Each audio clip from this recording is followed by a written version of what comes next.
Well, good afternoon, everyone, and thank you all for joining us here this morning, or this afternoon, I should say.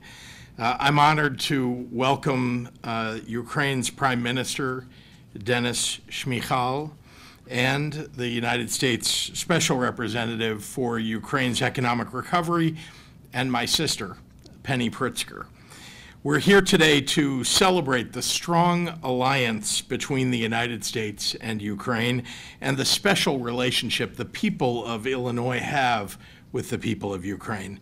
Ours is a partnership which is rooted firmly in our shared dedication to democracy at home and abroad. On February 22nd, 2022, the world watched in horror as Vladimir Putin launched a vicious attack on the people of Ukraine, and in doing so, an attack on democracy itself.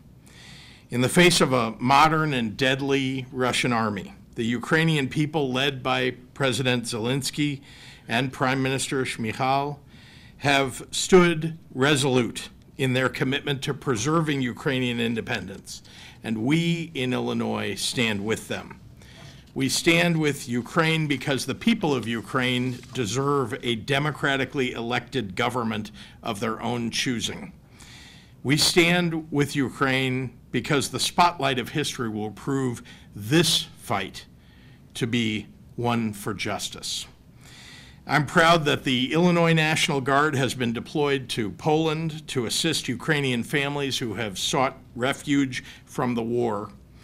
Our Illinois State Police have sent thousands of pieces of protective equipment, including body armor, ballistic face shields, and ballistic helmets, to help Ukraine endure the Russian invasion. People here in Illinois have sent ambulances and fire trucks to provide critical medical support to Ukrainian soldiers and civilians on the front lines. And the Illinois General Assembly passed, and I signed legislation divesting all pension funds from Russian-held banks and companies. When Ukrainian refugees arrived here in Illinois, the city, along with our second largest Ukrainian population in the United States, provided housing and medical support for the new arrivals, because we are a state that has always been a safe haven for those fleeing oppression and war. Here in Illinois, we will not compromise in the face of Putin's aggression and tyranny. With each passing day, Putin's army is committing unspeakable atrocities. And as resources dwindle, the people of Ukraine need our support now more than ever. The United States is a nation that leads in the global fight for democracy and freedom. But will we continue to do that? I know what the answer must be. It's now up to Congress to take action. President Biden is prepared to do what's right and support an aid package to support the nation of Ukraine, and so are Senators Durbin and Duckworth and the vast majority of Illinois' congressional delegation. Fully half of the congressional Republicans lack the courage and moral fortitude to stand up for our allies in Ukraine. I'm talking about the congressional delegation in Washington, D.C. Now is the time for the American people to speak up and tell Congress to reaffirm our nation's support for democracy by supporting Ukraine's fight for freedom. The world is watching. With that, it's my genuine privilege to welcome Prime Minister Denis Shmyhal to say a few words. Prime Minister.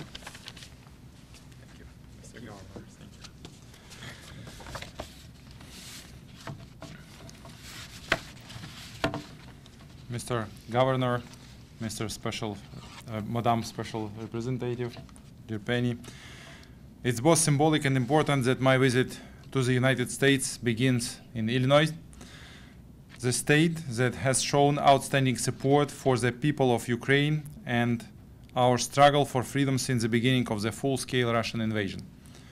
Ukraine will forever remember the generosity of the people of Illinois, who were among the first to donate critical medical supplies and support the U.S. Ambulances for Ukraine initiative. Thanks to your volunteers, 75 ambulances have been delivered to Ukraine and are saving Ukrainian lives every day.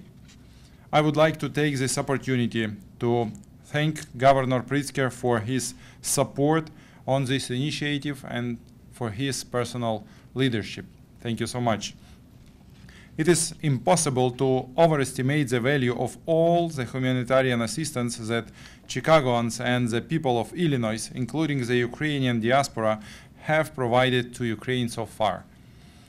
I want to thank the Illinois Holocaust Museum for issuing a public statement condemning Russia's invasion of Ukraine.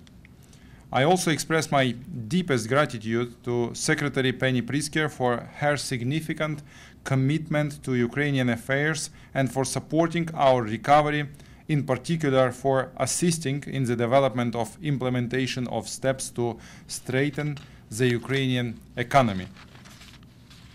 Ukraine will always value the solidarity shown by the United States of America, which has been evident from the first hours of the full-scale Russian invasion.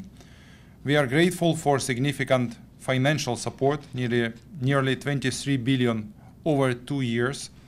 We are grateful to the United States for its strong sanctions policy against Russia. As of today, more than 4,000 legal entities and individuals have been targeted. I would also like to note the decision of hundreds of American companies which independently and voluntarily imposed their own sanctions against Russia, leaving the Russian market and abandoning current contracts.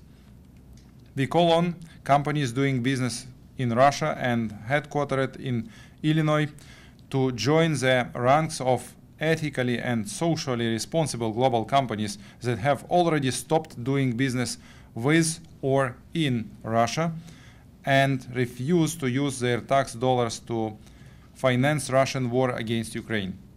Moreover, we would warmly welcome the participation of Illinois companies in projects related to the recovery of Ukraine. Russian barbarism has inflicted serious losses on us. According to the latest World Bank estimate, we will need $486 billion for reconstruction over the next decade.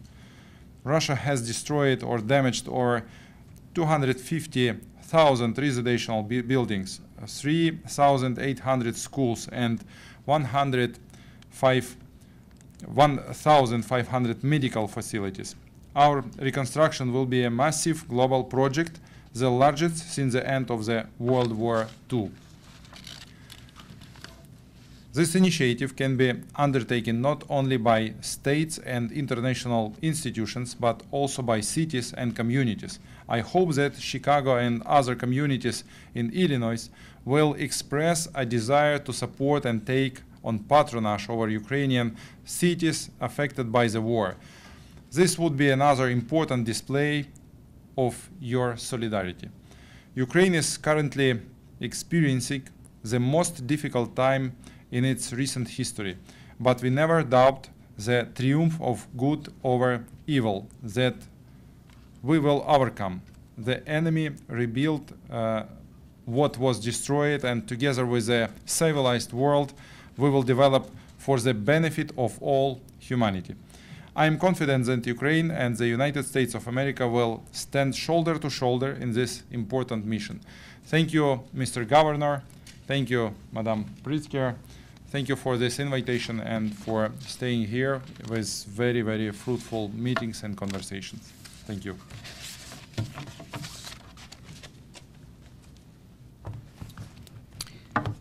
Thank you, Mr. Prime Minister, for taking the long journey to visit us here in Chicago, and thank you, Governor Prіцкер, for taking the time to sit down with us. Ukraine's success, both militarily and economically, is personal for me and for the governor because of our family history. Our great-grandfather, Nicholas Prіцкер, fled Kyiv 140 years ago to the United States to escape the Jewish persecution at the time and to eventually build a life here in Chicago. Every Ukrainian deserves the opportunity to make their own self-determination and live in peace and prosperity. Ukraine is at an inflection point in this conflict, fighting to protect the values of democracy and freedom that we hold so dearly here in the United States. Vladimir Putin is doing all that he can to break Ukraine's spirit. He is targeting energy infrastructure to knock out civilian power and sending daily missile attacks. His aggression will not stop at Ukraine's border, and we cannot let him succeed. We must first do whatever we can to get Congress to pass the supplemental, which is critical for Ukraine to win the war. It is now clear that part of Putin's war strategy is also to destroy Ukraine's economy, and we cannot let him succeed.